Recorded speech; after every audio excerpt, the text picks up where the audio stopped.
Joining us for our roundtable discussion tonight is Braden River High School football coach Kurt Bradley and, of course, ABC 7's Dwayne Lindo, whose story we just heard. Great story, Dwayne. And I feel like we're doing a special edition of Football Friday Night here. Yes, it's a precursor to it. It's a precursor, that's right. And I know your Friday nights are about to look very different than they do right now. Correct. Yeah, be here soon. You all are getting ready for that. So first of all, Dwayne, we love football, and it's such a force in our community and our country, but the injuries are real. The numbers show that. Right, you know, and here's a statistic that might make most parents cringe.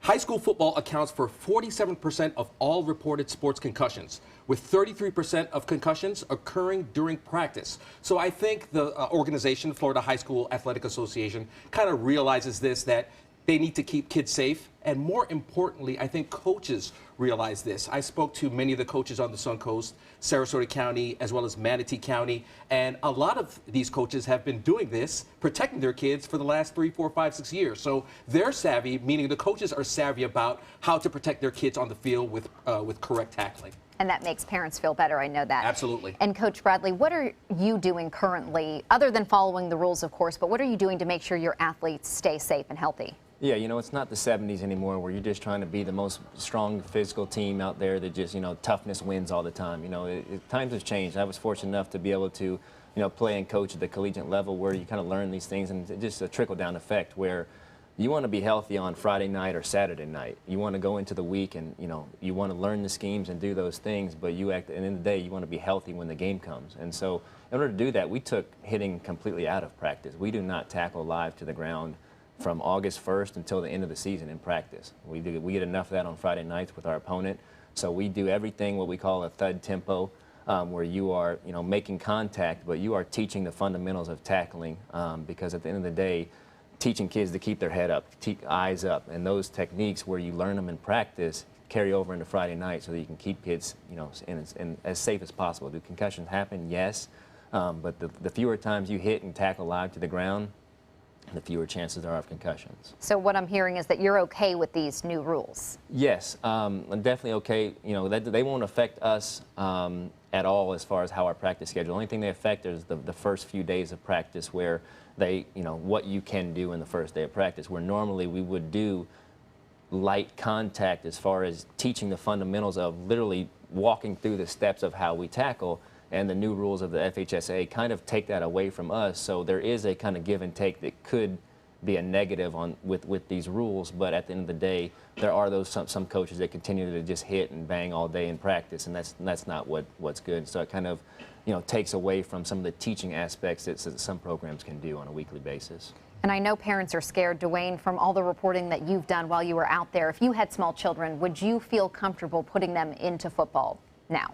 You know, the thing is, you know, you have parents out there. I personally would feel comfortable, but you have parents out there that are concerned, and as well as they should be.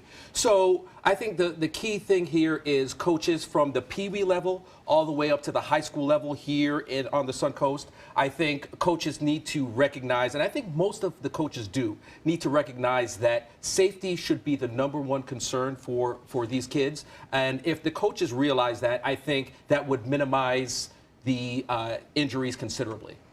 And Coach Bradley, are you noticing that parents are coming to you maybe more concerned? We've seen all these movies, the concussion movie. We've seen so many of these star NFL players coming out and telling their stories of traumatic brain injury. Are they bringing these concerns to you? You know, we do address that with parents, you know, very early on. Before that, we've had a parent meeting this summer already leading into the season as it approaches, explaining to them, you know, the steps that we take to limit contact, especially blows to the head and those things. There are parents that definitely are concerned, and, you know, they have a right to be concerned. You know, we tell them that there's risk of injury in anything that you do, especially, you know, all the craziness going on in the world today.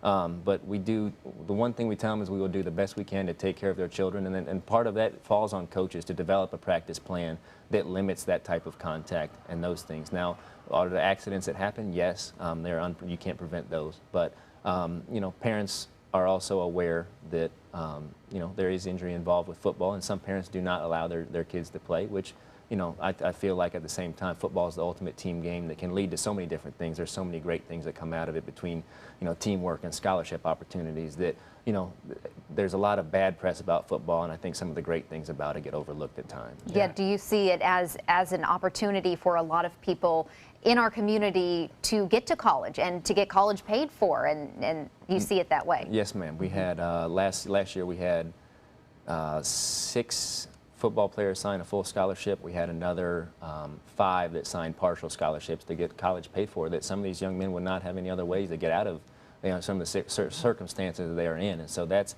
to send 11 or 12 kids to college through football is something that, everybody wants to bash football and for what it doesn't do, but it doesn't, sometimes gets overlooked at what it does do for families and That's young right. men. It's opportunities they wouldn't have. Yes, ma'am. And Dwayne, did you ever get the sense with talking to the association that the rules would continue to get more stringent as the years go on? Yeah, and the rules would be possibly a little bit tougher, again, because the priority is to protect these children. But I think the key component here is how does the FHSAA basically enforce these rules? Mm-hmm. So it's going to be up to the coaches and the athletic director to jot down everything they've done throughout the practices and send a detailed list of what they've done to the organization to make sure that these schools are complying with the organization.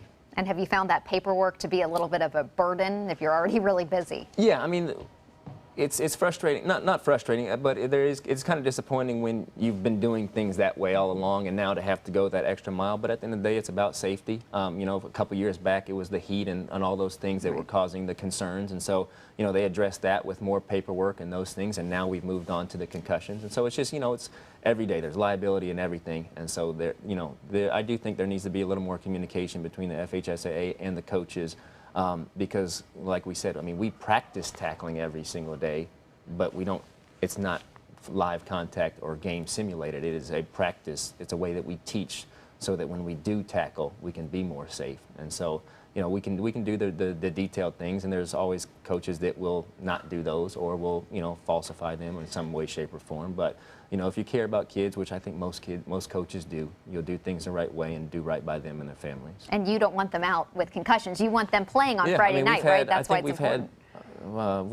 This coaching staff's been at Braden River High School for going on our 5th year. I think we've had 3 or 4 concussions in that time, which is, obviously you don't want any, but that's when you start to throw statistics out there of how many there are, that's a pretty small number, and I think the way we practice has something to do with that. All right, well, Coach Bradley and Dwayne, thank you so much for joining us.